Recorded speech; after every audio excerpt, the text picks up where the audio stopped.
4, 6, 8, 9, 10.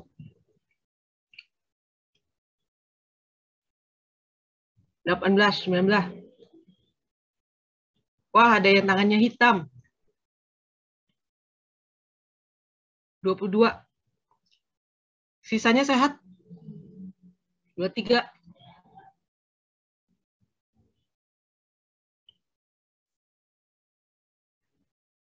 23 berarti 8 ya. 8 kurang sehat ini. Ada Murti, Adrian. Oke, nambah 1, 24.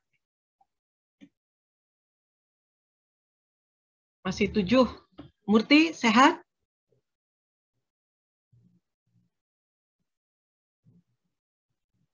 Adriana, sehat? Delvin? Faza Muhammad Isbik? Hadana awal langsung. Tapi berkurang 1. Namira? Lagi kurang sehat, Bu. Oke. Namira sehat? Raise hand kalau sehat. Nicholas? Lagi kurang sehat, Bu. Oh, lagi kurang sehat. Kenapa, Namira?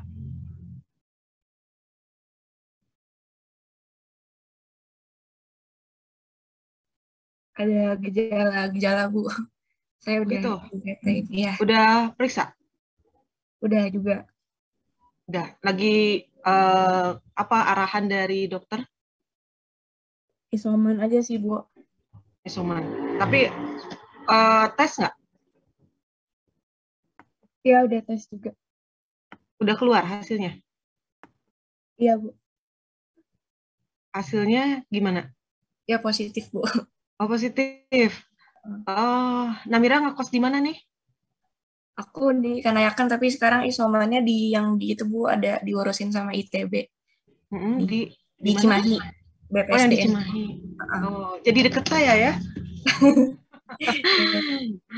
Cimahinya di mana? Pesantren atas itu bukan? Enggak, di BPSDM Jabar, Bu. Ya, daerah Cianjuang gitu ya, pesantren ya? Kurang tahu sih. Cimahi Utara. Oke. Namira sekosan gimana kabarnya yang lain? Yang sempat kontak udah tes juga tapi negatif sih, Bu. Jadi alhamdulillah nggak menyebar juga. Kira-kira kenapa tuh, Namira? Oh, saya udah tahu sih, Bu, kayak ketularan dari keluarga, soalnya habis ketemu sama keluarga kan sebelumnya gitu. Oh, keluarga datang ke Bandung gitu? Oh, saya yang nyamperin keluarga kemarin sempat. Ke Jakarta, mana? Ada yang Jakarta, ke mana? Enggak, ke Malang, Bu. Ke ya. Oke. Tapi keluarga sehat? Iya, cuma 1 anggota doang yang kena. Tapi kira-kira stabil ya? Keluarga? Iya. Ya, mudah-mudahan ya lekas sembuh gitu. Dan keluarga juga diberi kesehatan gitu ya. Amin, Bu. Oke, Murti, gimana Murti? Halo Bu, ya Bu, maaf tadi ke toilet. Oke, sehat? Iya Bu, alhamdulillah sehat. Oke, posisi di mana? Bandung masih? Baru pulang ke Bekasi Bu. Oh, baru pulang ke Bekasi. Oke, ya. Oke, bisa raise hand supaya mudah ngeceknya nih. Baik Bu. Ya. Oke, Adriana sehat. Faza. Faza kenapa Za?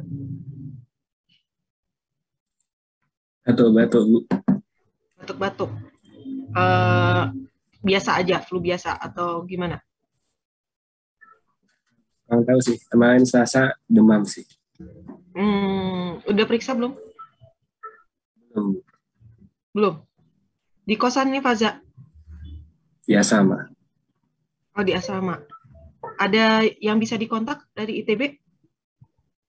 Kalau ada apa-apa gitu, tahu kontaknya? Udah dibagiin, iya tahu Bu. Oke, ya. Nanti kalau ada apa-apa, mungkin perlu saya bantu gitu ya. Jaga kesehatan, Za. Ya Bu, makasih Bu. Ya. Oke, Devlin. Devlin gimana nih? Delvin Alfitra Yusli. Halo? Bersama kita atau tidak? Halo Bu, apakah masuk suaranya? Hmm? Halo, apakah Ya. masuk? Sehat Bu. Oh, sehat. Ya. Oke, ya. Raise hand dong kalau sehat.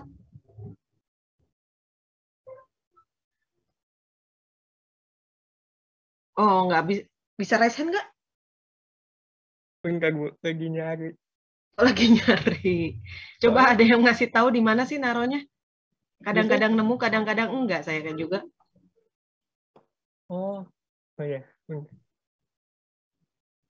Udah Bu. Oke, 27.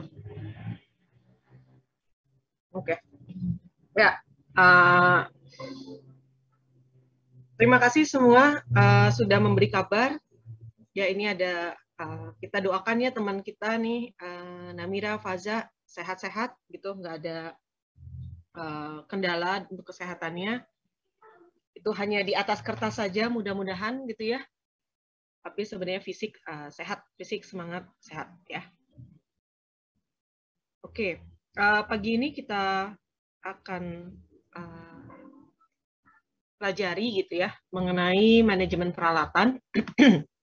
Sudah sekilas kita bahas gitu ya, bahwa kita pada saat kita memilih metode konstruksi untuk membangun konstruksi kita dalam rangka meningkatkan produktivitas, praktisi melibatkan peralatan konstruksi gitu ya, untuk membantu meringankan dan meningkatkan produktivitas kerjanya.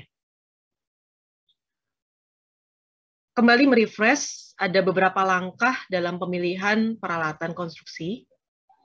Ada 4 pertanyaan utama yang perlu kita lakukan gitu ya. Oh, ada 6 orang. Baru mau masuk. Bentar, gimana ini?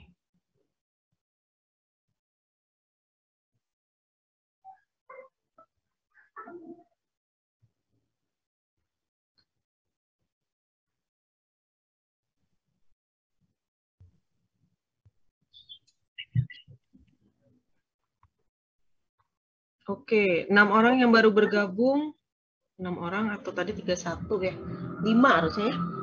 5 orang yang baru bergabung, apakah sehat-sehat? Kalau sehat, please raise hand.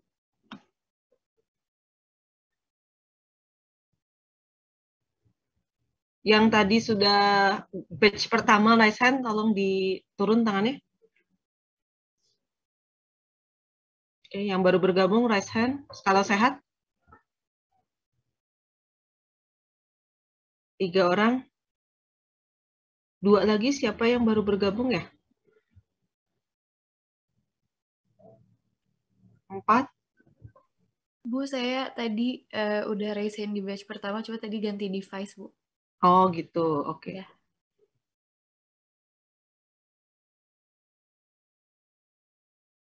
Tiga, 5, oke. Ya, oke, terima kasih. Alhamdulillah kalian sehat-sehat semua ya. Seperti kalian ketahui, fakultas kita juga menemukan gitu ya kasus positif gitu, baik di pihak Tendik maupun di pihak mahasiswa gitu ya. Jadi kita perlu memperkuat prokes gitu ya, dan kemudian ada kebijakan 50% gitu ya untuk kelas luring, diutamakan untuk kegiatan-kegiatan praktikum gitu ya. Jadi belum nih rencananya di minggu-minggu ketiga, keempat ini mau luring, saya urungkan niat dulu gitu ya. Tapi masih ada niat untuk kuliah lapangan gitu ya. But let's see ya, seberapa baik kondisi kita gitu ya. Nah, dari bagaimana pengaturannya, untuk kuliah lapangan itu, tapi kayaknya nggak akan pergi bareng-bareng semua gitu ya. Kalau ke lapangan, yang bahayanya itu di transportasinya sebenarnya kalau saya berpikirnya. Tapi untuk di lokasinya cukup open space gitu ya. Tapi ya kemudian kita lihat dulu ya, kalau dapat izin dari fakultas gitu ya, kita laksanakan. Kalau enggak ya berarti tidak ada kuliah lapangan. Oke, ini ada yang mau masuk lagi.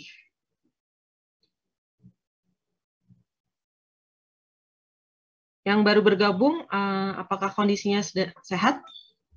Kalau sehat, raise hand. Maaf Bu, Oke. cuman ganti device doang Bu. Oh, Ahmad Falah ganti. Iya, sehat Bu, alhamdulillah. Oke, alhamdulillah. Oke. Ya, kabari kami gitu ya. Kalau ada masalah gitu ya, atau ada kondisi kesehatan yang kurang baik gitu, sehingga bisa ditindaklanjuti oleh prodi, fakultas, dan jajaran ITB lainnya gitu. Ya, kita nggak pengen ada mahasiswa yang tumbang gitu ya, ataupun dosen juga atau teknik yang tumbang. Semoga sivitas akademika ITB masih bisa bertahan ya. Fakultas lain lebih banyak kemunculan kasusnya gitu ya. Yang mudah-mudahan kita semua sama-sama menjaga prokes untuk keamanan keselamatan bersama gitu ya. Karena kita juga belajar K3 minggu ini dari TK gitu ya, TK Chan hari Senin. Kita udah belajar, masa sih nggak bisa nerapin gitu ya. Setidaknya kita ikhtiar sebisa kita supaya tidak ada kasus baru dan kita selamat gitu ya. Vaksin booster sudah mulai didistribusikan ke pihak dosen dan tendik gitu ya. Kemudian untuk saya dapat informasi langkah selanjutnya akan diberikan kepada mahasiswa gitu ya, ditawarkan. Saat ini masih wacana karena masih menyelesaikan batch dosen dan mahasiswa teknik ya. So ditunggu ya. Variannya AstraZeneca katanya, jadi agak kenceng ya informasinya begitu. Tapi yang penting kalian jaga kondisi gitu ya. Saya juga belum vaksin. Belum dapat jadwal ya. Oke, yang baru bergabung siapa? Salma, sehat? Salma? Tadi saya terdisconnect. Sebelumnya sudah resen.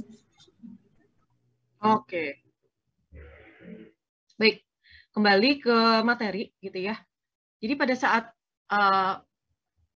kita memutuskan untuk menggunakan peralatan konstruksi, suatu peralatan konstruksi, ada 4 pertanyaan mendasar yang perlu ditanyakan gitu, atau perlu kita evaluasi bersama dalam tim.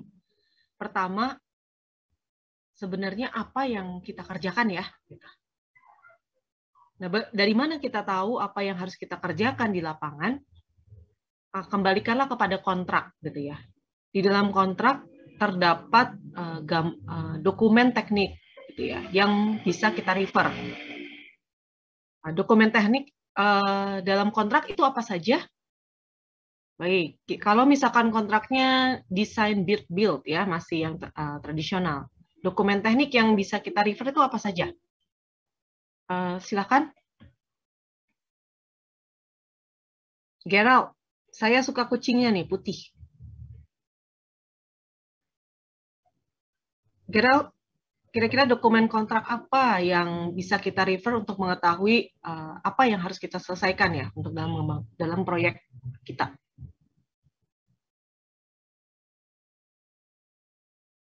Ya, Gerald.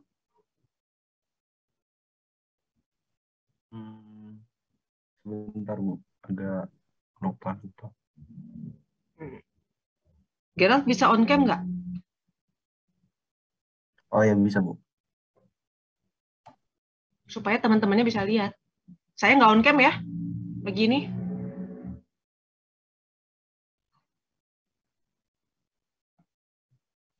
Oke, silakan.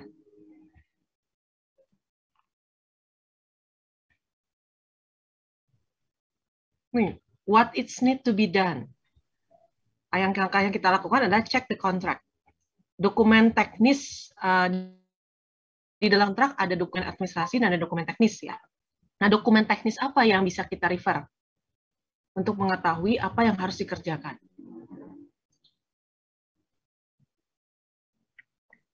Gambar teknik mungkin, Bu. Apa? Gambar teknik. Betul. Pede dong, yakin. Gambar teknik gitu. Ya. Oh, iya. Oke, apalagi? Masih ada yang lainnya.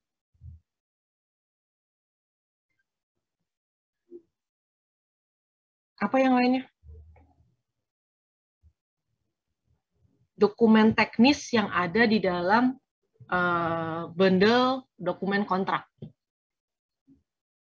Yang pertama tadi Anda sudah menyebutkan gambar. Atau ketik deh di sini, ketik pakai annotate.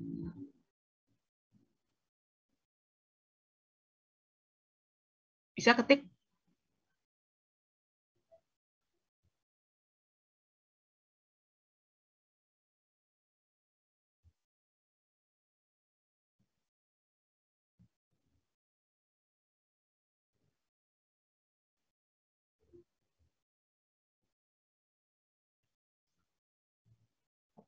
Di annotate di sebelahnya, Bu.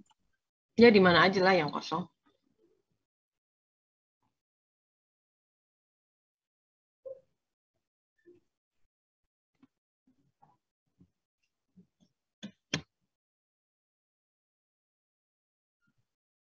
Oh, pakai ketik gitu bisa kan?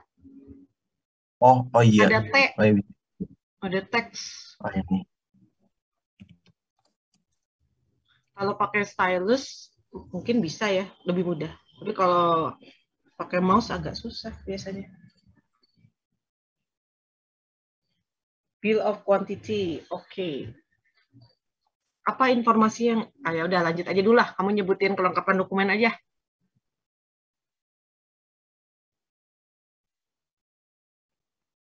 Jadi apalagi tadi kamu bilang gambar, tulis gambar. Oh iya, yang gambar juga.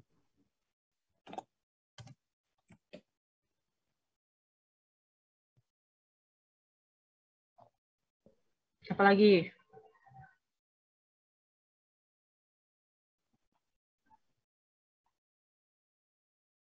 Phone a friend, girl? Siapa phone a friend-nya? Ayo, siapa? Coba biar berdua. Sama Yuani deh, Bu. Siapa? Salma Yuani. Ya udah panggil. Tolong dong, En. Coba open apa? Video. Bentar, Bu.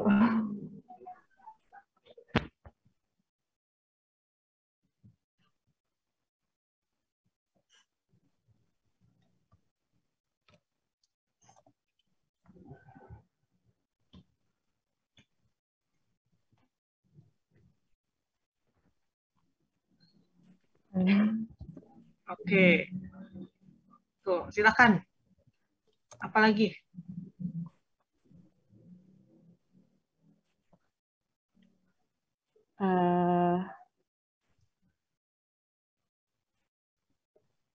Spesifikasi teknis ya, Bu? Iya. Tulis. Ditulis.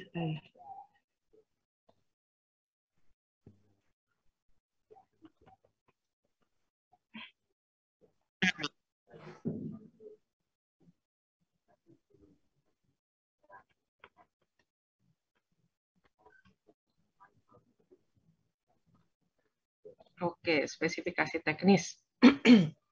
Ada lagi? Jadwal pelaksanaan ada nggak, Bu? Di dokumen kontrak rasanya belum ya. Tergantung biasanya master schedule sih baru ada di situ. Boleh lah kalau mau ditulis. Harga satuan gitu, Bu. Harga satuan di RAB ya? Iya. Boleh. Tapi digaring aja di atas ya, temannya bill of quantity. Oh, Di sebelahnya bill of quantity gitu ya. Garis miring RAB gitu ya. Ya, boleh lah. Apalagi? Udah? Perjanjian, bukan Bu. Perjanjian. Kesepakatan gitu. Apa? Surat perjanjian. Iya. Oke, boleh.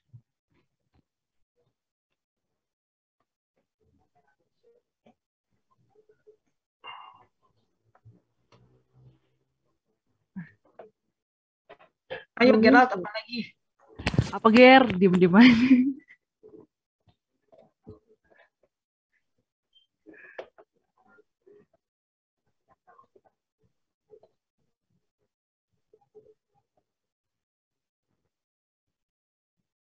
Ya, setidaknya itu dulu ya. Yang utama ada, sebenarnya yang utama ada 3 gitu ya, kalau dokumen teknis. RAB, gambar, RAB ini, ya intinya, yaudah, RAB, gambar, spesifikasi teknis. Ya, itu dokumen teknis yang ada di kontrak yang utama. Kalau dokumen non teknis, administrasi lainnya ada surat perjanjian, SSUK, SSKK, ya, itu ada. Nah, saya mau nanya nih lebih lanjut, apa beda bill of quantity dengan RAB ya? Mirip, tabel, tapi apa bedanya ya? Gerald menyebutnya bill of quantity, Salma menyebutnya RAB.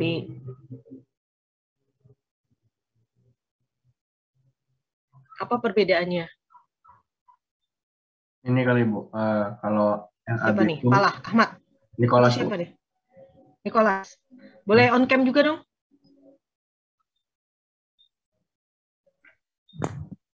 Wah, volunteer ya Nicholasnya untuk Gerald dan Salma. Penyelamat. Ya, Nik. Kalau RAB itu biasa overall pengeluaran buat satu proyek, berarti biasanya including biaya pekerjaan juga pemasangan. Oke, detail lebih ke arah biaya. Kalau bill of quantity itu seingat saya lebih ke arah jumlah pesanan yang harus dilakukan gitu, misalnya volume beton, jumlah tulangan, lebih ke situ sih. Kalau RAB lebih fokus ke total biaya dan anggaran yang dibutuhkan untuk proyek. Kayaknya itu. Ya, oke, ditangkap. Betul ya. Ada sebagian. Jadi intinya gini, bill of quantity hanya menginformasikan volume, gitu ya, pekerjaan, volume dan satuan. Item pekerjaan apa saja yang harus dikerjakan, ataupun material apa yang harus diadakan, ataupun tenaga kerja yang lain-lainnya. Sorry. Kemudian ada satuan dan ada volume, ya, volume pekerjaan. Kalau kita buat, saya juga jadi pengen gambar-gambar di sini.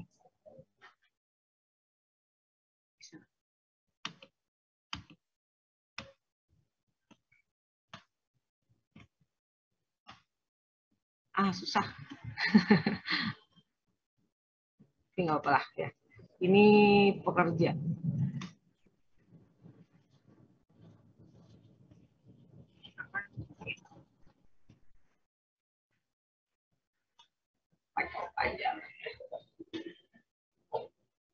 Kalau yang ini deskripsi pekerjaan. Ya, kolom pertama itu, kemudian kolom keduanya satuan, terus kolom ketiganya volume, kolom keempatnya harga satuan pekerjaan. Nanti kolom kelima yang saya nggak buat di sini adalah jumlah ya. Yang ada di bill quantity tabelnya bisa sama gitu ya, ada beberapa kolom, kurang-kurangnya 5 kolom gitu ya. Pada dokumen bill of quantity yang diisi itu hanya yang ini, deskripsi pekerjaan, satuan, volume.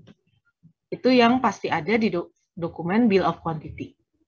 Sedangkan pada dokumen RAB sudah menambahkan informasi harga satuan pekerjaan, kemudian jumlah. Sehingga kita peroleh nanti dari jumlah semua item pekerjaan yang ada adalah total yang berarti sebagai nilai kontrak.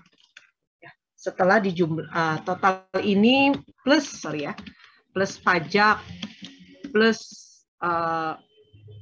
apalagi yang paling gampang pajak ya, mungkin ada overhead gitu ya, OH dan biaya lain-lainnya gitu ya, yang di luar non pajak gitu,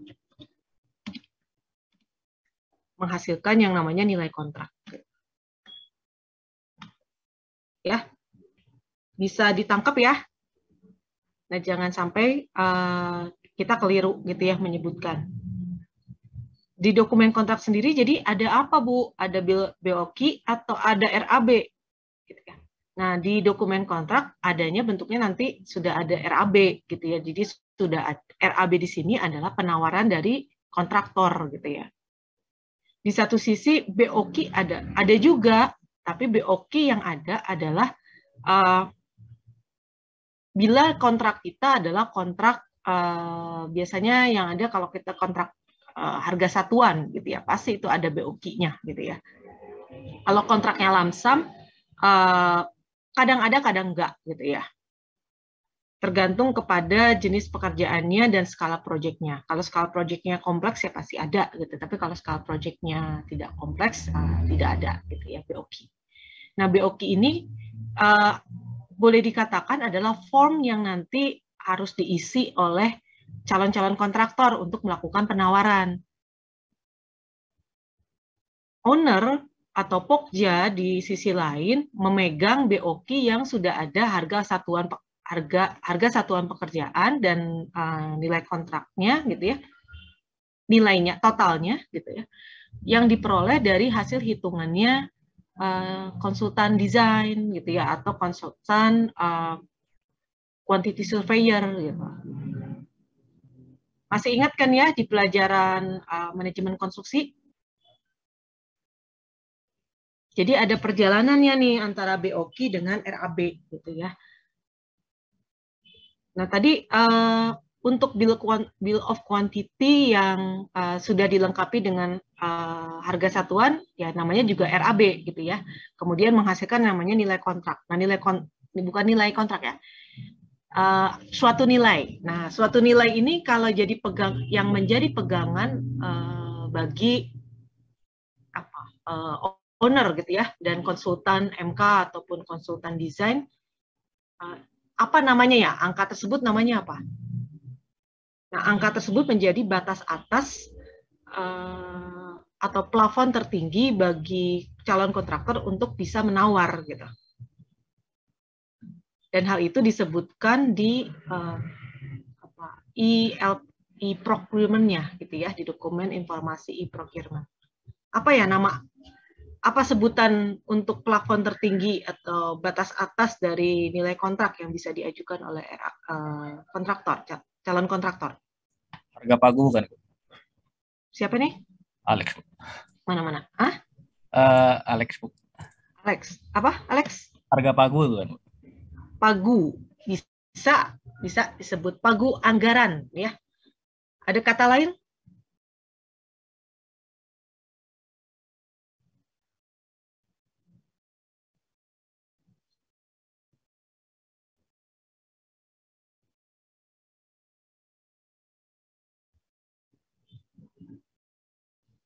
Ada?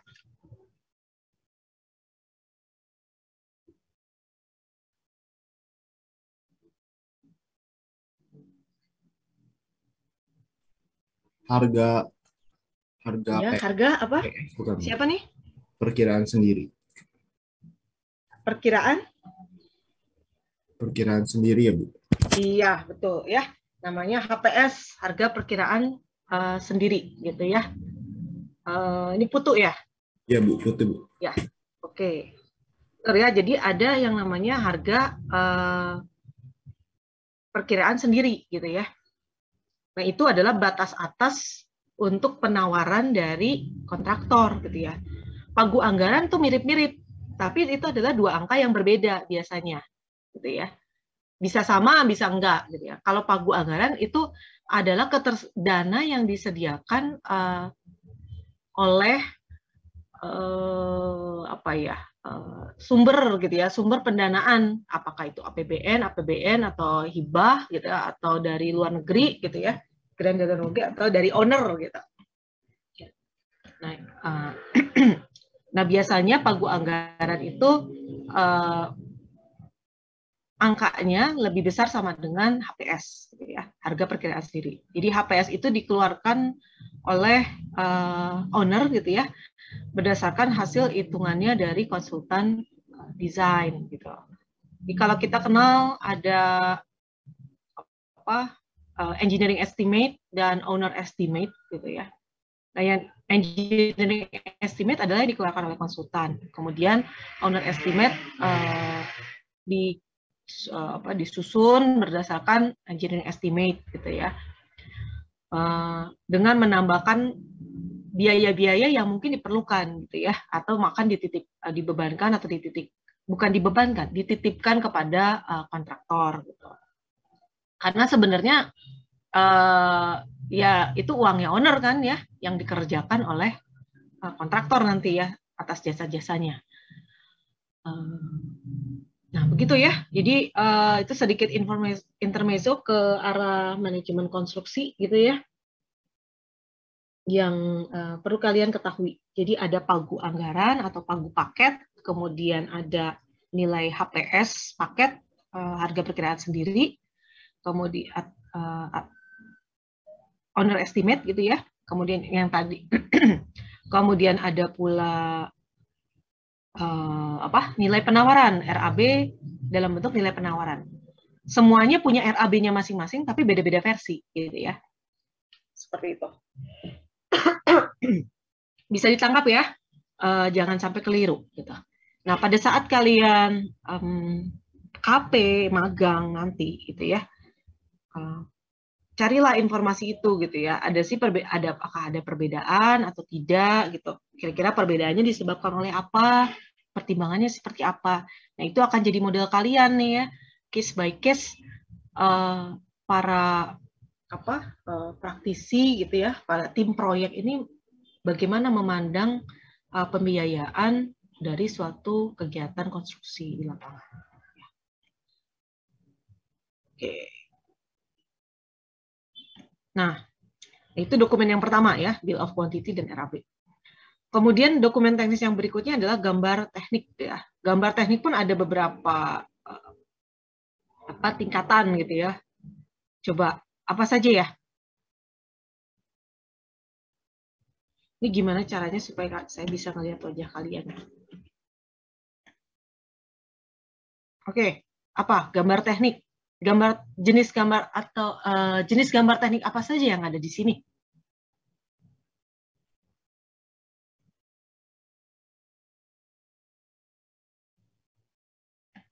Ayo. Yuhu.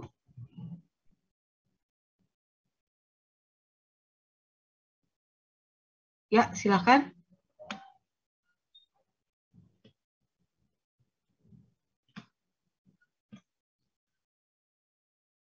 Gambar teknik.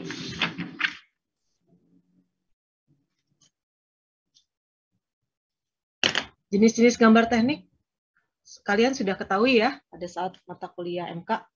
Apa saja ya itu?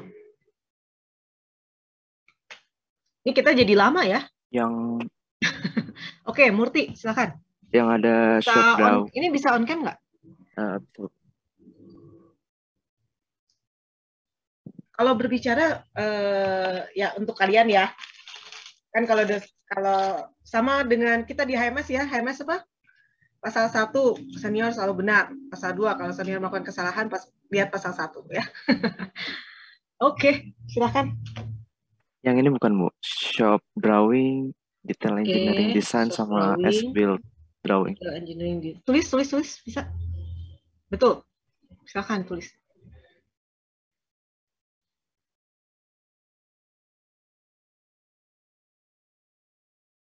Menulis di mana?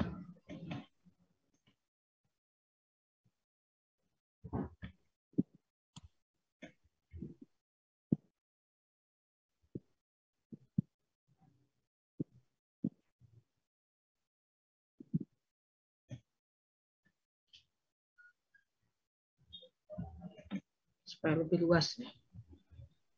Jangan mepet-mepet yang atas, bisa diturunin ke bawah nggak? Beda, ada jarak. Pindah tempatnya.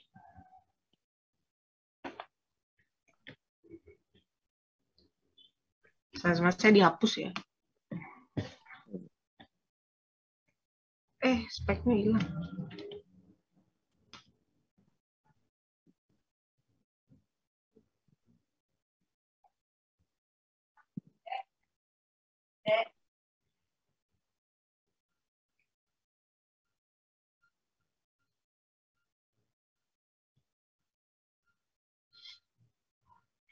Ya, silakan Murti.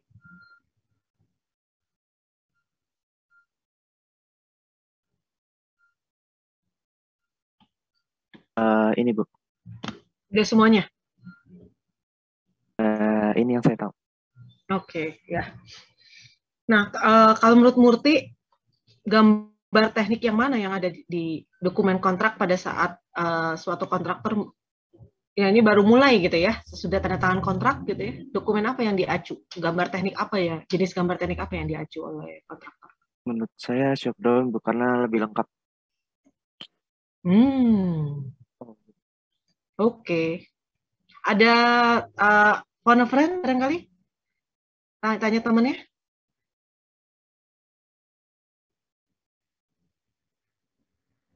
Ditanya dulu ke temennya, siapa yang tahu kayaknya. Coba saya kasih kesempatan phone a friend. Oh, DED Bu. Oh, DED. Nggak jadi phone a friend? Nggak jadi. Iya, ya. Adanya DED ya. Kalau shop drawing apa berarti?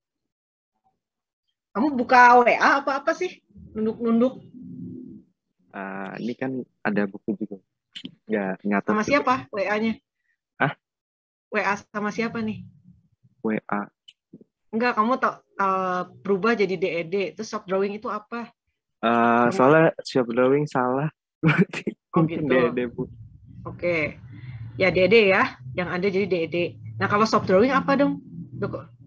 Itu gambar apa itu shop drawing? Yang saya tahu tuh malah ini Bu, shop drawing itu lebih lengkap aja sih. Makanya tadi saya bingung kenapa. Lebih lengkap. Ya sekarang karena kamu nggak tahu lebih detail, coba tanya temennya. Kan udah diajarin di MK. Nah, phone a friend-nya siapa? Mungkin boleh Nicholas, boleh gimana? Jangan Nicholas sudah tadi. Nicholas yang tadi kan? Iya. Nicholas, kamu satu kan temennya yang namanya Nicholas? Iya. Ya jangan dong. Faza mungkin. Faza udah ya? Belum. Oke, Faza silakan. On cam ya, Za. Faza itu nama keponakan saya gitu ya, jadi saya familiar nih. Oke. Silakan, Za. Tadi apa? Shop drawing. Yep. Itu gambar yang digunakan dalam pelaksanaan proses konstruksinya, kan? Iya, gambar teknik. Siapa yang buat kalau shop drawing? Kontraktor, ya.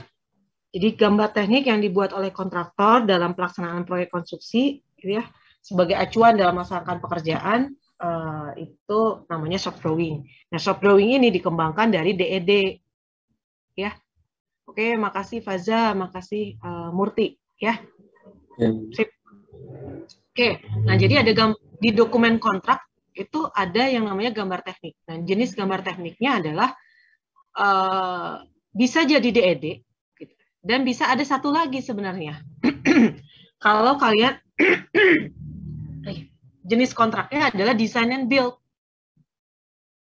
Kalau jenis kontraknya design and build, apakah gambar DED itu sudah ada?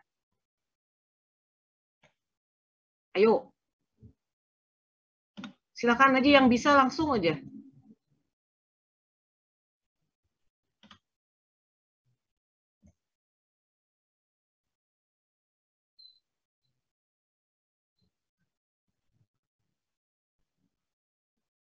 Halo. Hening sekali nih kelas.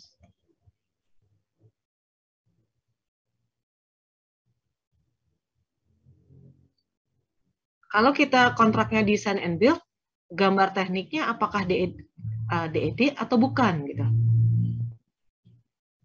Bukan ya, bukan gambar DED karena DED belum ada. Kontraknya aja kan design and build gitu ya. Nah, lalu adanya apa nama gambarnya di situ? Gambar teknik, jenis gambar teknik apa yang kita refer?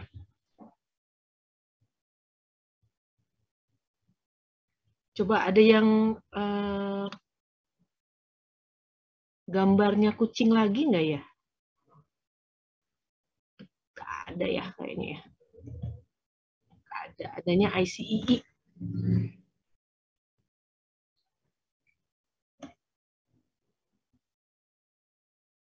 Oke, saya apa ya? Ayo, siapa yang bisa sebelum saya tunjuk?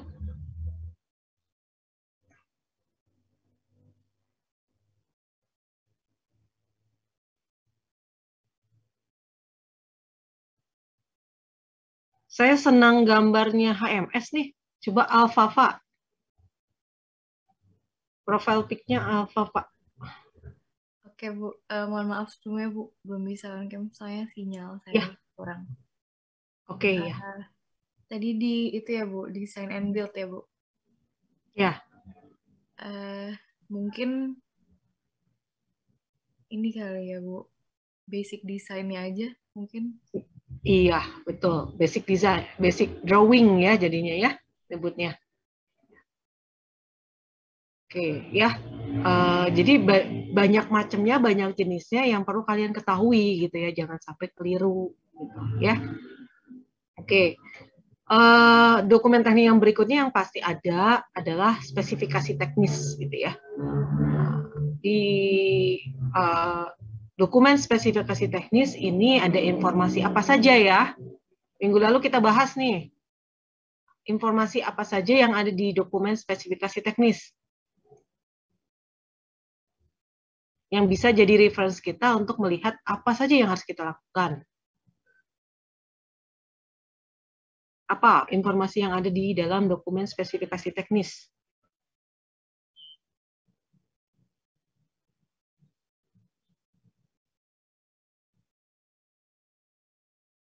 Delvin. Fotonya background-nya merah. Delvin? Informasi apa saja yang ada di dalam dokumen spesifikasi teknis?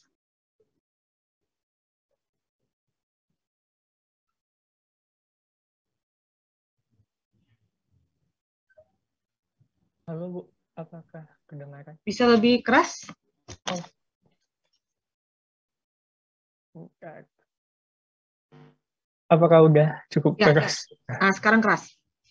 Sorry, maaf Bu, sebelumnya belum bisa on cam. Soalnya laptopnya nggak ada kamera. Apa? Laptopnya kameranya nggak ada. Oh gitu, oke. Walaupun di situnya ada cam ya, tapi ada. Tutup gitu ya. Oke.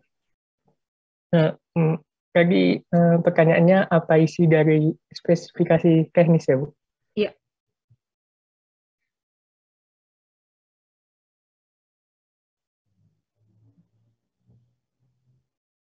Kayak detailnya gitu bukan Bu? Kayak barangnya apa?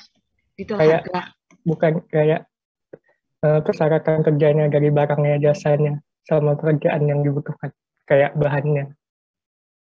Oke, ada spesifikasi material ya, ketentuan mengenai material gitu ya, mutunya harus seperti apa, kemudian ada juga informasi proses dalam proses pengerjaan apa saja yang harus diperhatikan gitu ya, mata pembayaran ada di situ, bagaimana penjaminan mutu terkait dengan pengujian gitu ya, ada juga di spesifikasi teknis ya. Oke, makasih Delvin ya. Oke, bentar ya. Nah, jadi kalian jadi clear kan ya? Pertama, pada saat kita memilih peralatan, kita perlu tahu dulu apa yang harus kita kerjakan, gitu ya, yang bersumber kepada dokumen teknis utamanya, gitu ya. Dokumen teknis apa yang ada dalam kontrak yang akan kita refer? Yang pertama adalah RAB, ya. Kemudian pada kontrak design bid build kita merefer kepada DED. Kemudian kita merefer juga kepada spesifikasi teknis.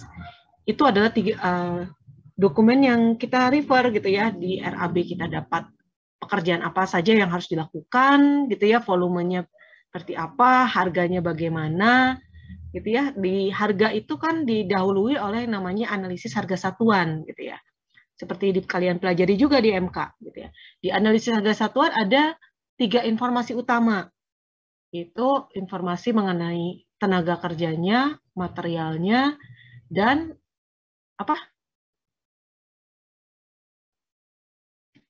Di analisis harga satuan ada tenaganya, materialnya, dan alat, Bu. Peralatan ya, sama yang kita bahas kan gitu ya. Tadi siapa barusan yang ngomong? Putu, Bu. Oh, Putu. Oh, thank you, Putu. Ya. Ya. Jadi tapi tidak semua ya, kadang-kadang ada yang tidak dianalisis analisis harga satuan pekerjaan ini berisi rincian tenaga kerjanya, kemudian apa tadi, material dan peralatan seperti yang disampaikan pada Putu tadi ya. Nah, ini bisa dijabarkan, ada sebelumnya ada asumsi di atasnya. Asumsinya adalah asumsi metode konstruksi yang dilakukan secara umum, apakah manual atau ada menggunakan alat bantu gitu ya, atau mekanik gitu ya.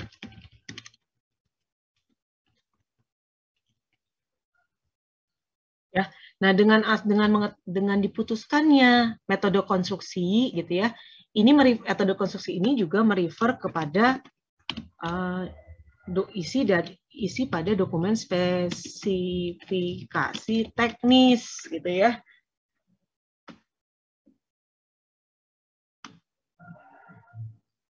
Ini aja lah ya.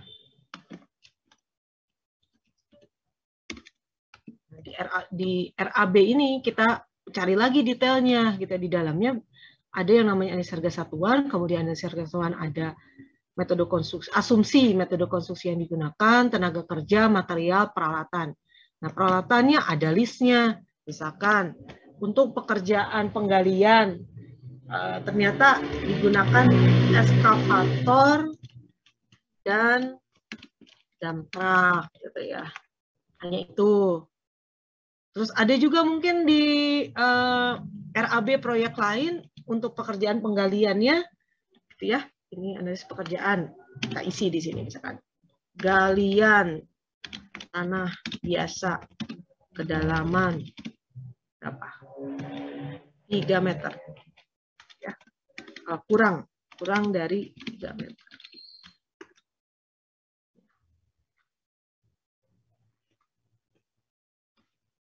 Terus kalau misalkan ada juga yang melakukan untuk pekerjaan galian tanah biasa kedalaman kurang dari 3 meter, misalkan dia tambah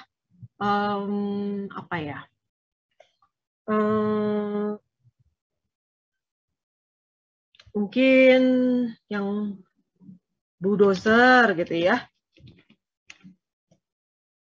Bisa gitu ya. Jadi akan berbeda-beda gitu ya, peralatan apa yang digunakan. Kalian bisa refer kepada AHS gitu ya untuk lebih detail dan meyakinkan kalian asumsi apa yang digunakan oleh calon kontraktor. Nah, selain itu juga ada di RAB ini ada informasi-informasi lainnya gitu ya. Oke. Saya clear order. Bisa ya, bisa dipahami ya. Nah, kemudian hilang. Ini aja. Dokumen berikutnya ada gambar. Di dalam dokumen gambar kita ada informasi tata letaknya terutama gitu ya. Nah, galian tanah ini untuk kedalaman kurang dari 3 meter itu ada di mana gitu ya. Di lahan kita yang misalkan bentuknya seperti ini ya, simetris gitu. Galian yang kurang dari 3 meter itu di area yang mana? Apakah di area sini gitu ya? Atau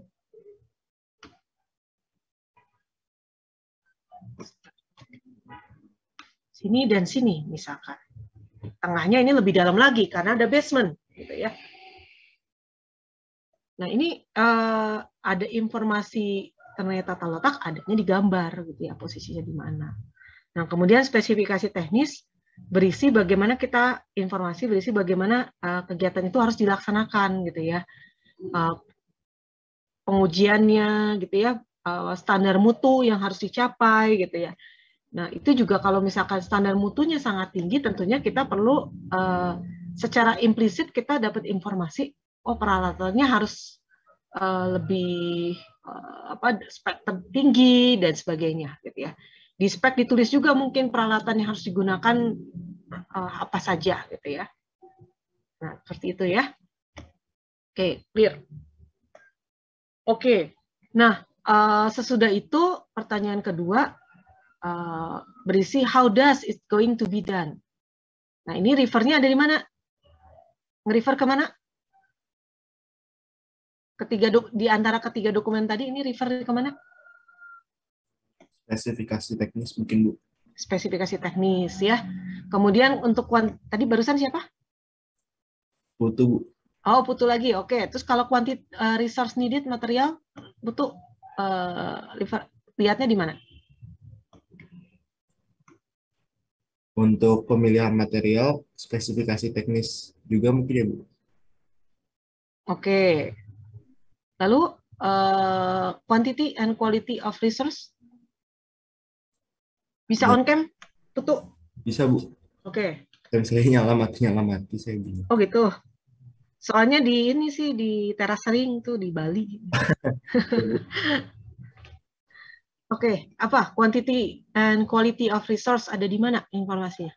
Mungkin untuk quantity ada di bill of quantity mungkin ya, Bu. Dan quality terkadang juga di bill of quantity di penamaannya biasa mungkin ada juga kayak misalnya beton kualitas berapa gitu, Bu. Atau di spesifikasi teknis juga mungkin ada, Bu. Harusnya harus ada di spek gitu ya. Terus ada di mana lagi? Di gambar ada nggak? Di gambar ada, Bu, mungkin ada gitu ya. Jadi ketiga dokumentaris tadi dipakai ya. Ya, Bu. Ya, tuh. Terima kasih, Putu. Ya, jadi how does it's going to be done juga ada di dokumen teknis yang tadi kita bahas gitu ya. Work process di spec tag, resource needed atau material ini adanya di BOK gitu ya, atau di RAB gitu ya. Ini ada gitu ya, dan berada di detailnya analisis harga satuan. Kemudian quantity ada juga di RAB gitu ya. Kemudian quality-nya pastinya ada di spek, ada di dan dokumen lainnya seperti gambar itu termasuk posisinya di mana, dan juga ada di RAB gitu ya. Nah, kita sebagai calon kontraktor atau semua tim proyek harus memeriksa nih sinkron nggak ya 3 dokumen tadi gitu ya. Kalau di spek menyatakan betonnya K300 FC Prime 30, apakah benar di gambar juga menyebutkan untuk elemen yang sama gitu ya, posisinya tertentu, apa benar juga di menggunakan FC Prime 30 gitu ya. Itu harus kita cek gitu. Jadi langkah kedua menanyakan melihat itu gitu ya. Nah, work process ini sangat penting kalau misalkan urutannya galian duluan atau galiannya belakangan gitu ya. Nah, ada kemungkinan pelaksanaan misalkan pelaksanaan pekerjaan pondasi galiannya belakangan gitu ya. Pondasi dulu baru galian. Atau ternyata harus didahului juga dengan dewatering gitu ya. Nah, hal-hal yang seperti itu menyebabkan kita mendapat informasi tambahan gitu ya terkait apa yang harus kita kerjakan gitu dan bagaimana kita akan mengerjakan itu. Oke. Kemudian untuk material gitu ya, materialnya sendiri misalkan kita untuk melakukan pembetonan gitu ya, tentunya kita perlu backcasting gitu. Nah, apakah di dalam di dalam dokumen teknis disebutkan secara spesifik backcasting yang kita gunakan ini dari material apa gitu. Hal itu bisa digali gitu ya di dokumen teknis. Bisa jadi dan kalau kita tidak melakukan apa yang ada di dokumen kontrak, dokumen teknis yang dokumen teknis kontrak tadi, berarti kita akan menyalahi gitu ya, nanti kena sanksi, kena denda gitu. Misalkan ada gitu tulisan ketentuan bahwa backcasting-nya harus menggunakan backcasting aluminium gitu ya, agar beton expose menjadi lebih rapi gitu ya. Jadi instead of using triplex, itu ada ya di dokumen asing gitu ya, biasanya dokumen spesifikasi untuk proyek luar negeri. Jadi instead of using triplex as a concrete formwork, it is state that the contractor shall use aluminium formwork gitu. Nah, yang seperti itu saya pernah jumpai gitu ya. Jadi namanya dokumen teknis dari kontrak gitu ya, terutama itu perlu dipelajari benar-benar oleh engineer gitu ya. Nah, kemudian quantity, kalau quantity jelas ya, ada volume, ada satuan, kemudian kalau pekerjaannya volumenya banyak, besar gitu ya, dan kita misalkan tadi galian kurang dari 3 meter. Kalau volumenya besar, misalkan di area 1 hektar gitu ya, ya kita pakai ekskavator gitu ya, yang kapasitasnya berapa. Gitu. Tapi kalau hanya di area lahan 200 meter persegi, pakai ekskavator gede, rasanya boros gitu ya, akan boros gitu, kemahalan. Jadi ekskavator yang dipakai, kita pakai yang kapasitas lebih kecil gitu ya, atau bahkan kita pakai mini ekskavator beberapa unit gitu. 1 unit cukup lah untuk 200 meter persegi gitu ya. Nah, hal yang seperti itu bisa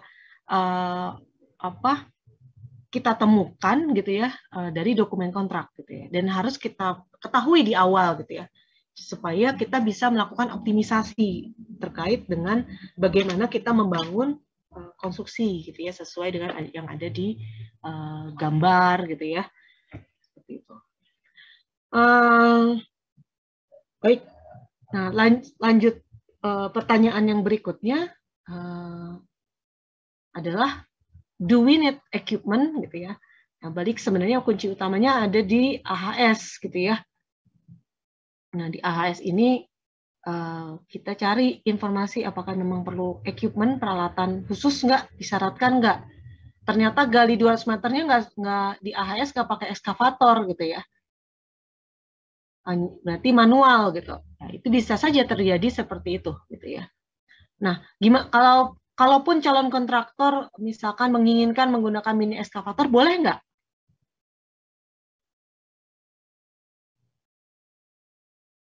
Coba saya tanya, boleh nggak kalau misalkan di kontraknya nggak di AHS tidak menyebutkan menggunakan suatu eskavator gitu, tapi kontraktor kemudian menginginkan menggunakan mini eskavator, apakah boleh?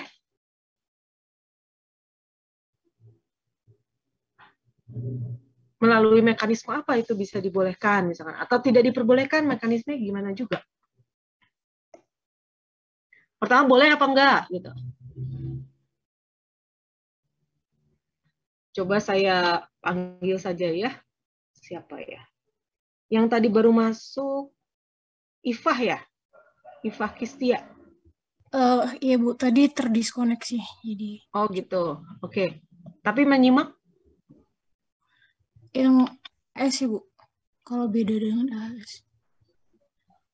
Boleh nggak kalau di AHS gitu ya, tidak ada asumsi menggunakan eskavator, tapi kontraktor kemudian ingin menggunakan eskavator untuk mengerjakan misalkan pekerjaan penggalian, apakah diperbolehkan atau tidak? Menurut saya mungkin diperbolehkan, karena mungkin ada beberapa hal yang terjadi secara tidak terduga dan harus ada perubahan gitu. Cuman mungkin saya kurang tahu juga apakah harus di update AHS-nya atau ada dokumen untuk hal-hal yang tidak terduga gitu. Tapi menurut saya boleh sih Bu. Boleh, oke, boleh ya. Ada konsekuensinya nggak? Bagaimana konsekuensi biaya di situ? Pastinya biayanya jadi nggak sama dengan rencana awal. Jadi mungkin harus ada dokumen tambahan gitu sih Bu untuk menjelaskan penggunaan eskavatornya mungkin. Oke ya. Makasih Ifah. Ya, diperbolehkan ya. Nah, tentunya diperbolehkan dengan seizin dari konsultan MK, supervisi, owner gitu ya. Harus minta izin dulu gitu ya. Dan kalau memang ada konsekuensi pembiayaan di sana, ya ditanggung oleh kontraktor karena ini usulan dari kontraktor gitu ya. Tapi biasanya tidak selalu ada konsekuensi biaya gitu ya Mas, karena ada trade off antara waktu dan biaya gitu ya. Dengan menggunakan mini eskavator, pekerjaan menjadi cepat selesai dari yang semula 7 hari misalkan menjadi hanya 2 hari gitu ya. Nah, ongkosnya untuk sewa alat dengan membayar tenaga kerja, sejumlah tenaga kerja itu bisa saja malah impas gitu ya. Atau bisa save, lebih baik lagi kalau bisa saving gitu. Oke, begitu ya. Tapi apakah mungkin kita hanya meminjam, menyewa mini eskavator selama 2 hari? Nah itu diperhatikan lagi volume pekerjaannya berapa banyak gitu ya. Itu mungkin aja satu area ya 2 hari gitu ya. Misalkan 100 meter persegi ya 2 hari gitu ya. Tapi kemudian kita biasanya tidak bisa menyewa hanya 2 hari, itu akan cost-nya terlalu tinggi gitu ya. Kecuali kontraktor memiliki peralatan itu sendiri sehingga tidak lebih fleksibel gitu ya. Ataupun tidak dipakai di proyek yang sedang dikerjakan oleh kontraktor gitu ya, memang lagi idle gitu. Itu biasanya leluasa. Tapi di banyak kasus hal itu tidak terjadi gitu ya. Kita yang namanya kontraktor itu menyewa peralatan gitu ya. Dan pada saat menyewa peralatan itu ya tentunya ada minimum durasi sewa gitu ya, sehingga harganya tidak terlalu tinggi gitu.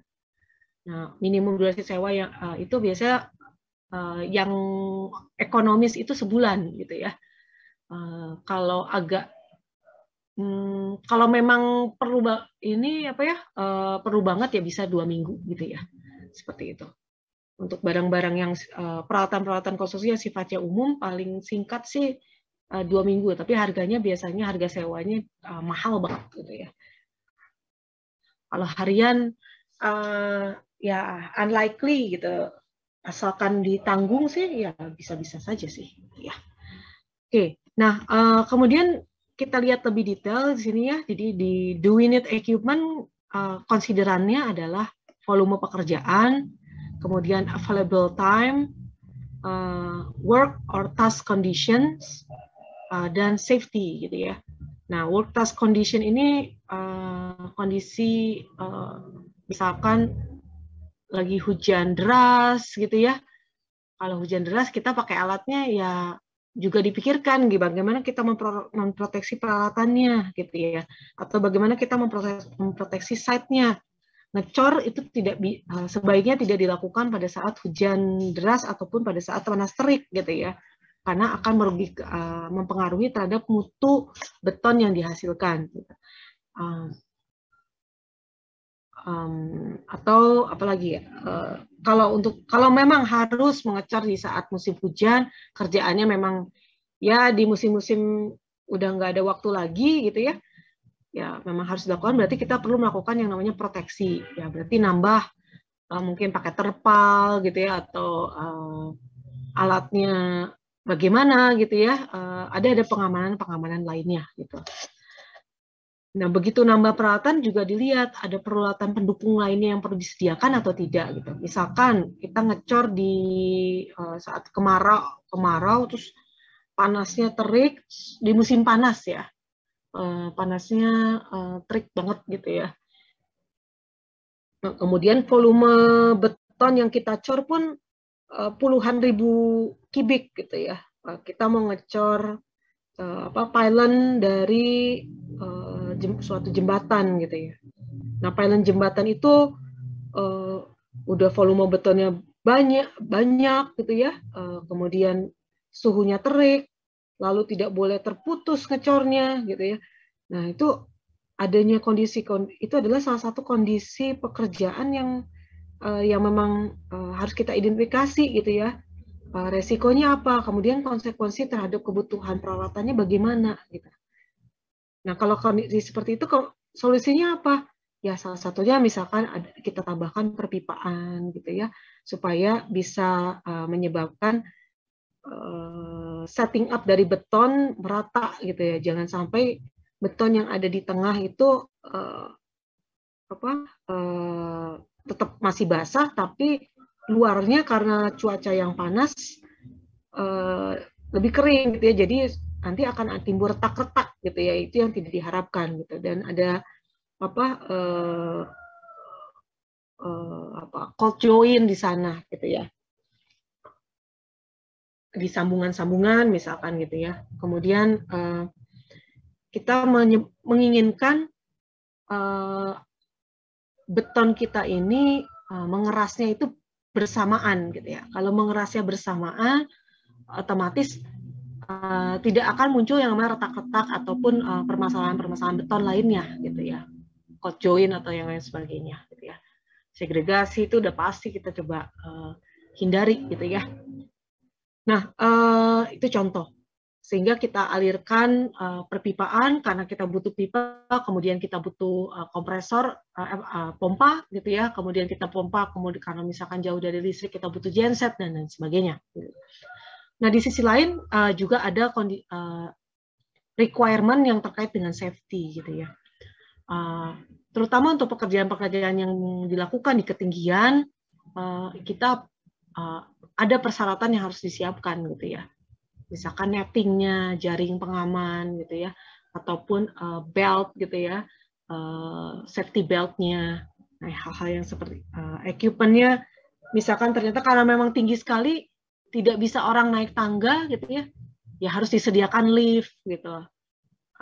Seperti orang membersihkan jendela atau kaca-kaca di gedung bertingkat, tall building gitu ya, high rise building, itu kan menggunakan lift khusus gitu ya. Nah, bisa jadi karena pertimbangan safety gitu ya dan kondisi pekerjaannya, equipment yang dibutuhkannya bertambah. Nah, kemudian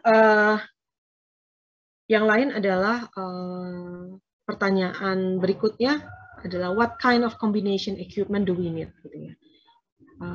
Kita tidak selalu hanya bergantung kepada satu jenis alat, gitu ya. Karena mungkin saja misalkan saat kita akan mengerjakan tidak tersedia, gitu ya, sedang dipinjam orang lain ataupun rusak dan sebagainya, gitu ya. Sebagai alternatifnya kita melakukan kombinasi peralatan, gitu ya, fleet management, gitu. Nah, Untuk itu kita consider juga work spec-nya gitu ya, spesifikasi dari pekerjaannya, jumlah dan kualitas yang harus kita capai, produktivitas, ketersediaan, dan ekonomis gitu ya. Jadi jangan sampai nambah alat malah jadi mahal ya. Nah, kita punya batasan, kalau enggak ya boleh mahal tapi asal bangun nanggungnya gitu ya. Kalau owner sih senang-senang aja gitu, tapi kan kontraktor juga harus berpikir ekonomis ya supaya dia bisa survive bisnis. Nah, ya, seperti itu ya. Ini review gitu ya dari pemilihan peralatan gitu ya. Ini contoh siklus pelaksanaan atau kombinasi peralatan atau fleet management untuk pekerjaan penggalian gitu ya. Nah, di sini dimulai dari loading cycle gitu ya. Di loading cycle kita ada terlibat di sini bulldozer gitu ya, yang kemudian juga dibantu oleh ekskavator melakukan kegiatan penggalian. Dan ada loading, hasil penggalian ini dituangkan gitu ya ke dalam atau dimuat ke dalam dump truck. Jadi di loading cycle pada skema ini gitu ya, contoh kombinasi peralatan untuk pekerjaan penggalian menggunakan 3 jenis peralatan: ekskavator, bulldozer, dan dump truck gitu ya. Nah, setelah dump truck penuh, dimuat gitu ya, memuat galian, dump truck ini akan kegiatan akan melaju gitu ya, mengerjakan yang namanya tahapan hauling gitu ya, pengangkutan. Pengangkutan bisa dikerjakan oleh dump truck atau bisa juga dilakukan menggunakan alat scraper ini. Lalu namanya tahap hauling. Nah, di tahap hauling ini kemudian dilanjutkan dengan yang namanya tahap spreading, penghamparan ya, penghamparan material galian di lokasi lain ya, yang memang membutuhkan. Spreading. Nah, spreading ini bisa saja dilakukan oleh ekskavator gitu ya, atau bisa juga dilakukan oleh menggunakan alat bantu lain.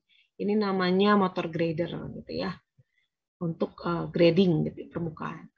Nah, tanah yang sudah dihamparkan itu biasanya dalam kondisi loose gitu ya, lepas gitu. Oleh karena itu, untuk mencapai suatu kekuatan daya dukung tanah tertentu yang bisa menanggung beban gitu ya, maka dilakukan namanya tahap berikutnya, yaitu tahap compaction atau pemadatan. Nah, kegiatan pemadatan ini bisa dilakukan dengan alat bantu peralatan konstruksi, misalkan di sini compactor dengan kaki seafood ya, dengan kaki kambing gitu ya. Jadi di sini pemadatannya dengan compactor kaki kambing. Atau kita juga bisa pakai stum gitu ya, yang permukaannya adalah tabung baja halus gitu ya. Kembali kepada jenis pekerjaannya apa gitu ya. Tuntutan kualitasnya bagaimana. Setelah dipadatkan gitu ya, berlangsung pemadatan, seiring dengan pemadatan berlangsung, peralatan hauling tadi, dump truck atau scraper tadi masuk kembali kepada site gitu ya, site penggalian gitu. Kembali dan siklusnya mulai lagi ke ekskavasi. Nah, ini siklus hauling and dumping cycle gitu ya, seperti itu. Nah, ini adalah kombinasi peralatan gitu ya yang dibutuhkan untuk mengerjakan pekerjaan penggalian di sini ya. Ini adalah contoh dari yang namanya fleet management gitu ya. Kita bisa menggunakan lebih dari satu jenis peralatan gitu ya, ataupun hanya minim peralatan gitu ya, 3 jenis dan sebagainya. Oke, ini terkait yang pernah saya sampaikan bahwa peralatan itu ada yang single purpose dan ada multi purpose gitu ya.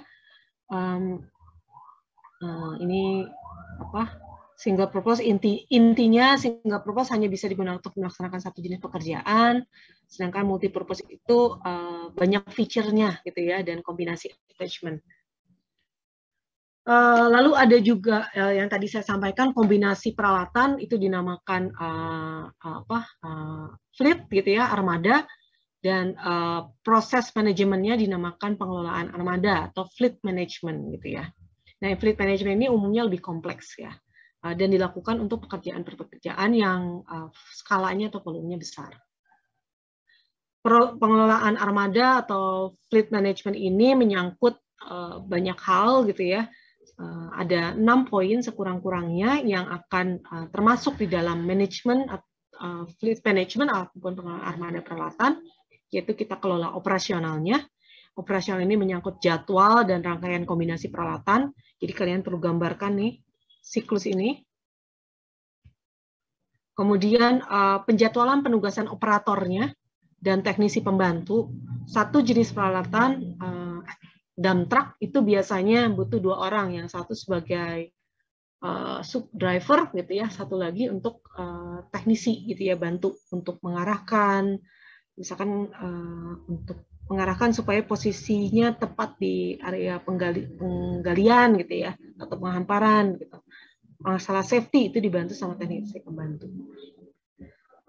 Lalu ada di pengelolaan armada ini juga menyangkut jalur lalu lintasnya, lalu sumber tenaganya, bahan bakarnya bagaimana, sumber bahan bakarnya, berapa kali ngisi untuk satu hari, jalur lalu lintasnya dari mana ke mana, lewat mana, gitu. Karena bisa saja kendaraan tersebut jika melewati suatu jalur umum itu menyebabkan kerusakan pada pavement gitu ya, dan menjadi tanggung jawab kontraktor memperbaiki pavement tersebut gitu ya, karena rusaknya akibat kendaraan proyek. Kemudian jika antisipasi jika terjadi kerusakan pada komponen kendaraan, maka di pengelolaan armada fleet management ini juga perlu mengelola suku cadangnya gitu ya. Nah, yang paling sering rusak itu biasanya roda gitu ya, rodanya, tayarnya. Ataupun masalahnya ada di slip gitu ya. Karena medannya itu biasanya di proyek, misalkan kalau di Indonesia itu biasanya basah gitu ya, jadi banyak lumpur gitu, sehingga licin. Kendaraan itu sering slip gitu ya, apalagi kendaraan berbeban besar, berbobot besar itu sering nggak bisa melaju gitu ya. Nah, ini bagaimana nih? Nah, satu roda itu harganya kan mahal banget ya, apalagi roda kendaraan biasa saja mahal, apalagi untuk alat berat seperti ini. Jadi kita perlu perhatikan gitu ya, apakah memang perlu rantai ataupun perlu pijakan gitu ya, yang perlu disiapkan, ataupun kita cek juga sih oli sumber tenaganya gitu ya. Jadi misalkan apa sih pembakaran tuh mesinnya gitu kita cek. Pemeliharaannya. Kemudian dan ya selanjutnya adalah pengelolaan atau penjadwalan pemeliharaan dan perbaikan gitu ya. Kita punya jadwal pelaksanaan pekerjaan, tapi di sisi lain juga kita harus menjaga peralatan kita tetap berfungsi, dipelihara gitu ya, dicek mesinnya, ganti oli dan sebagainya gitu. Nah, ini bagian dari fleet management. Nah, berikut adalah aplikasi peralatan konstruksi pada berbagai jenis proyek gitu ya. Ada terdapat ilustrasi 8 paket atau 8 jenis pekerjaan ya. 8 jenis paket pekerjaan atau konstruksi atau 8 proyek lah ya, jenis proyek. Nomor 1, ini proyeknya proyek pelabuhan ya di pinggir pantai misalnya, port and revetment construction. Nah, kira-kira butuh alat apa saja di dalam pekerjaan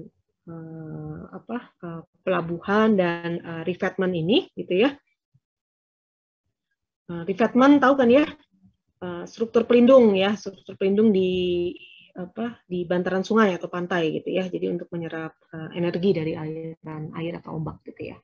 Nah, di konstruksi ini sesuai dengan gambar gitu ya.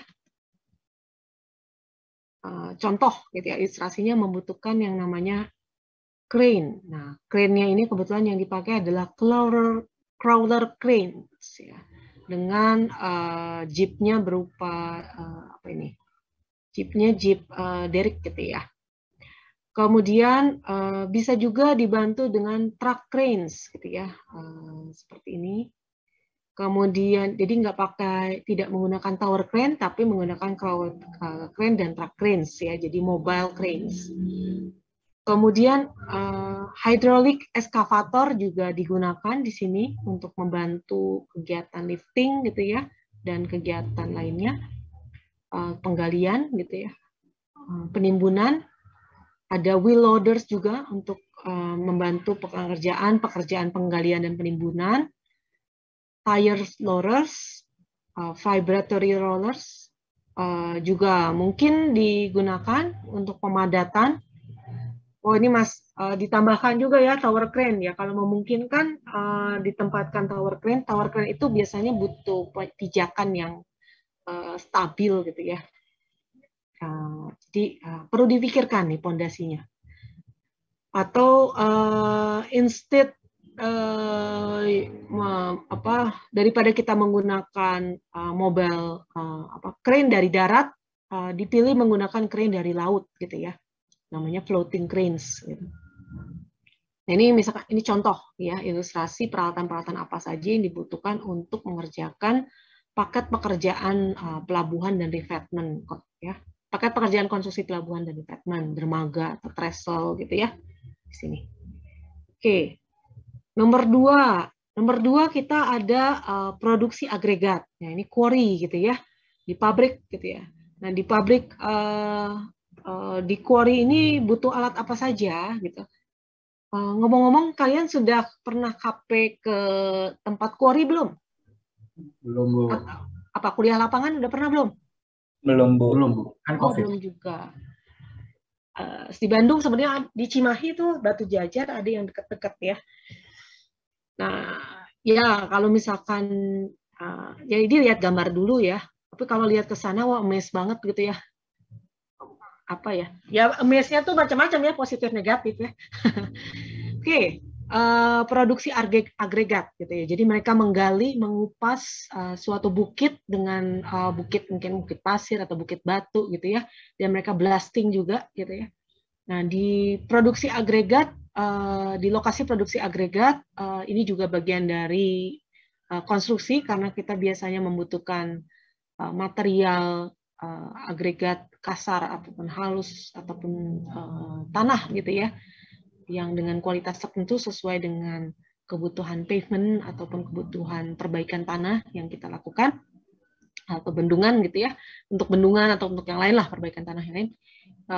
Kita di tempat produksi agregat ini kita banyak menggunakan peralatan alat berat juga sebagai alat bantu gitu ya. Apa saja? Nah contoh gitu ya, di sini ada bulldozer, dump truck, wheel loaders, crawler loaders, nggak ada di sini gambarnya, crawler drills, asphalt plant, concrete plant.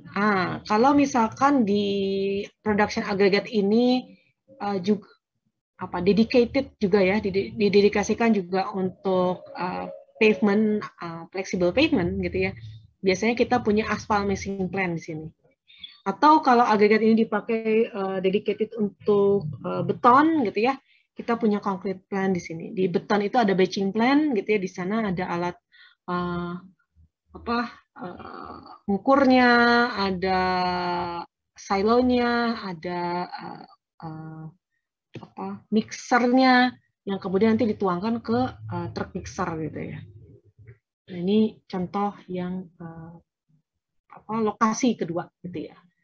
Lokasi ketiga adalah paket pekerjaan land development, pengembangan lahan dan environment improvement, peningkatan lingkungan gitu ya, peningkatan kualitas lingkungan. Di sini contoh dia pakai apa ya? Hydraulic excavator. Jadi ekskavatornya juga jenis yang hidrolik di sini ya, karena karakteristik pekerjaannya. Kemudian carriers for use on rough road. Ya. Scrapers. Mana scrapers? Tutup. Susah. Ini scrapers. Bulldozer, wheel rollers, motor graders, tire rollers, vibratory rollers. Ya, ini contoh alat-alat yang digunakan gitu ya. Nah ini yang ini kayak kaki kambing juga atau tire rollers ataupun vibratory rollers ya. Ini truk, ini wheel loaders, ini nggak kelihatan. Ekskavator dengan berbagai kapasitas nih. Oke. Kalau di proyek tunnel dan waterworks construction, pekerjaan konstruksi terowongan dan biasanya waterworks itu sewer system ya. Apa sih yang di bawah tanah tuh? Lubang ini ya, saluran air bawah tanah. Nah, bisa saja kalau volume dimensinya tunnelnya besar dan lingkaran bentuknya. Kalau persegi ya nggak bisa pakai tunnel boring machine ya. Kita pakai TBM ya, tunnel boring machine for use in bedrock, terutama kalau jenis tanahnya bedrock gitu ya, batuan. Kemudian shield machine ya. Shield machine untuk apa? Untuk shielding dinding-dinding dari terowongan. Kemudian micro tunneling machine juga kalau salurannya kecil gitu ya, dimensinya tidak besar ya kita bisa pakai micro gitu ya, micro tunneling machine. Anchor drills untuk gali juga. Kalau galiannya itu horizontal atau vertikal juga beda-beda ya. Alatnya ini pakai. Kemudian hydraulic excavator juga kita pakai ya, biasanya untuk membuang gitu ya, membuang tanah hasil galian dari terowongan. Gitu. Nah, kemudian yang kelima ada apa? 1, 2, 3, 4, 5. 5 ini paket pekerjaan konstruksi sungai dan jembatan, gitu ya. Jadi karena ada jembatan, karena ada sungai, jadi dibangun jembatan, gitu ya. Nah, kita butuh apa saja di sini? Apa kira-kira kalau menurut kalian? Ya sudah, kita buka saja ya. Contoh, ilustrasinya butuh crawler cranes, truck cranes, pile drivers, hydraulic excavator, carrier for use on rough road, floating cranes. Ya. Bisa saja karena di sungai ya, jadi kita pakai cranes-nya yang tipe floating gitu ya. Atau mau yang di darat juga bisa, pilihannya banyak ya. Nah, pile driver karena kita tiang pancang ya. Di sini jenis pondasi yang kita pakai tiang pancang. Tapi kalau jenis pondasi yang kita gunakan perlu dibangun itu bore pile, yang nggak pakai pile drivers ya. Apa yang dipancang? Rekponnya udah sampai mana? Udah belajar rekpon? Semester ini belajar rekpon? Iya, Bu. Belajar. Udah sampai mana? Pondasi dangkal masih, Bu. Masih pondasi dangkal. Oh, masih pondasi dangkal ya. Jadi belum masuk ke tiang panjang dan borpal ya? Baru kayak DT saja gitu, Bu. Belum detail. Oke, ya. Oke. Tapi tahu apa perbedaan utama dari metode konstruksi untuk tiang panjang dan borpal?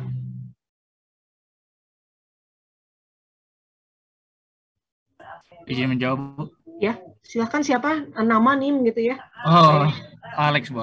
Alex, oke. Kalau setahu saya kan kalau tiang pancang atau spoon pile itu kan di hammer ya, Bu. Dipancang gitu ke dalam lubang existing. Kalau bore pile itu kan dicor gitu, Bu. Gitu ya, Bu. Oke. Kalau panjang ada gali nggak? Kalau tiang pancang? Ya. Harusnya lupa sih itu. Kayaknya ada sih, Bu. Kayaknya. Untuk? Enggak ya, Bu. Enggak. Enggak ada lah. Berarti langsung hammer mungkin ya Bu ya? Iya, hammer aja. Ditumbuk gitu kan ya? Oh iya Bu, betul. Jadi apa? Kalau tiang bor ada gali nggak? Ada Bu. Kayak pertama kan setelah dibor, dicuci, baru dimasukkan gitu kan. Dicuci maksudnya? Dikeluarkan dulu kotoran dalam bornya gitu Bu. Oke. Kemudian dimasukkan kerangka tulangannya Bu. Kerangka bor filenya baru dicor gitu dengan buton.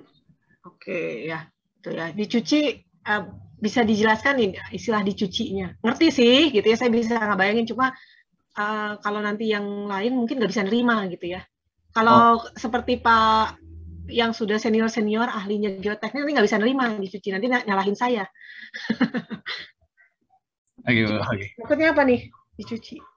Setahu saya kayak kalau misalnya untuk Masih Alex juga. Masih Alex juga. Aku sama ya. Ada saya, gambarnya nggak sih ini videonya? Oh iya, sorry Bu. Sebentar ya Bu ya.